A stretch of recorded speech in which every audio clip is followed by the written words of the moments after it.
What is going on, guys? My name is Bucky Roberts and welcome to your very first JavaScript tutorial. Now, for those of you who have no idea what JavaScript is basically a scripting language used to make web pages more interactive. So, for example, if you have a web page and you maybe want to add a calculator to it, or maybe you want to put a quiz on it, or maybe you just want to have a navigation bar with some cool rollover buttons. Well, in order to do this, you need to use a special language called JavaScript, and that's what I'm going to be teaching you guys. But before we begin and we start typing JavaScript, you guys need a couple of things first. The first thing you need is a text editor. Now, any text editor will work fine, but I'm going to use one called Notepad++.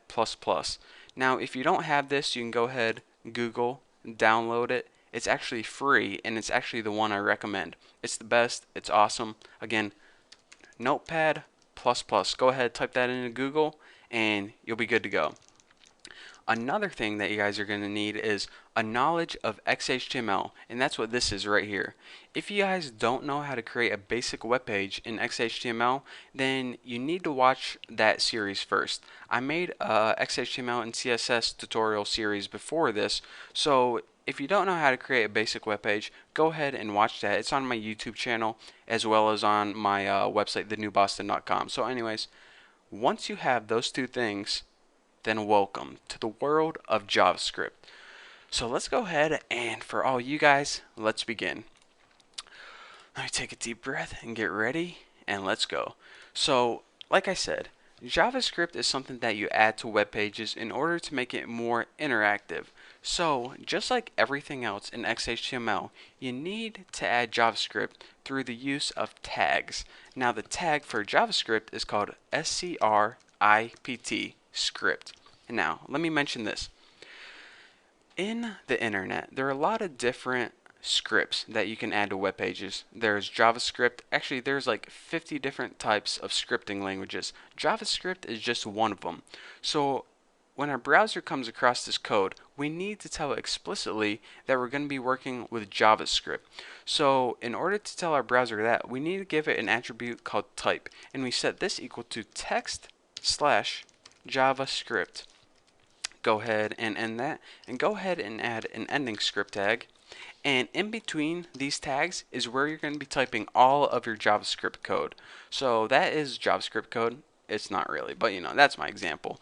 And in between here, like I said, all of our coding is going to be done. So let's go ahead and actually let's write a real simple program right now. Go ahead and copy me document.write, and inside parentheses with a semicolon at the end, add quotation marks and write like, hey now, brown cow. Now, I know you guys don't understand with this document, right, why we had parentheses or why we even have a semicolon at the end, but for now, I just want to make sure that JavaScript is set up in your browser and you're able to run it. So let's go ahead and save this, and go ahead and you can press run, launch in Chrome, launch in IE, launch it in whatever browser you want. So let me go ahead and move this back and check out what we got. Hey now, brown cow. So as you can see, JavaScript is working in my browser. If anything like that pops up in your browser, that means that, well, you're probably at school and they tried to block YouTube or something, so they probably took JavaScript off your browsers. But anyways, make sure that you have JavaScript set up. So if you see this, that means you're good to go. If you get an error message or don't see this at all, that means that it's not working in your browser and you need to fix that. So with that being said, let me mention one more thing. A lot of the older browsers, like, when they first started making the internet and web pages, a lot of the browsers didn't understand JavaScript. Their main job was just to understand a basic HTML web page. So whenever they try to read a program like this, it's just going to come across them and be like, whoa, what the heck is this? I don't know, so I'm just going to go ahead and type out whatever in there. And we want hey now brown cow to type out on our webpage. We don't want this whole long string of text right here. So if it's typing out something weird or something other than hey now brown cow, that may be the issue, is that you have an older browser and it doesn't understand what JavaScript is. So anyways, if you know that you're going to be making a web page using JavaScript, and a lot of people with older computers are going to be looking at it, or if you know that your viewers have older browsers, you might want to add a little safety check. In order to protect against older browsers from trying to read this JavaScript, go ahead and put the greater than sign, or is that the less than sign? I think that's a less than sign. Exclamation point minus minus, and when you're done with your JavaScript, go ahead and press forward slash minus minus greater than sign.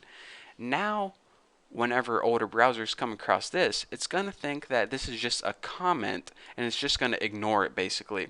So go ahead and save this and refresh and see what we get. You can see that since this is a new browser, it's going to know not to ignore it, and it's going to be smart enough to know that this is indeed JavaScript. But if I had an old browser, it wouldn't type anything at all. So that's a nice little safety check that you can use against older browsers. It's going to work with or without it, but for the sake of this tutorial, since I know that I'm going to be using a new browser, I'm going to go ahead and delete them because, I mean, we only have so much space here, and that's just taking up space. But anyways, it's common practice, or it's good practice to include those whenever you're typing JavaScript. So I'm not, but you might want to. Personal preference. So anyways, well, that's probably all I need to teach you guys for this tutorial. In the next tutorial, we're probably going to be talking about comments and variables. So anyways, go ahead and, just get JavaScript set up. Go ahead and include these tags and make sure that you, try to test out this line of code. And trust me, I know you guys don't understand what's going on right now, but now that you're set up, you're ready to move on to the next tutorial. So anyways, thank you guys for watching. Don't forget to subscribe to my videos, and I will see you guys, well, in the next tutorial.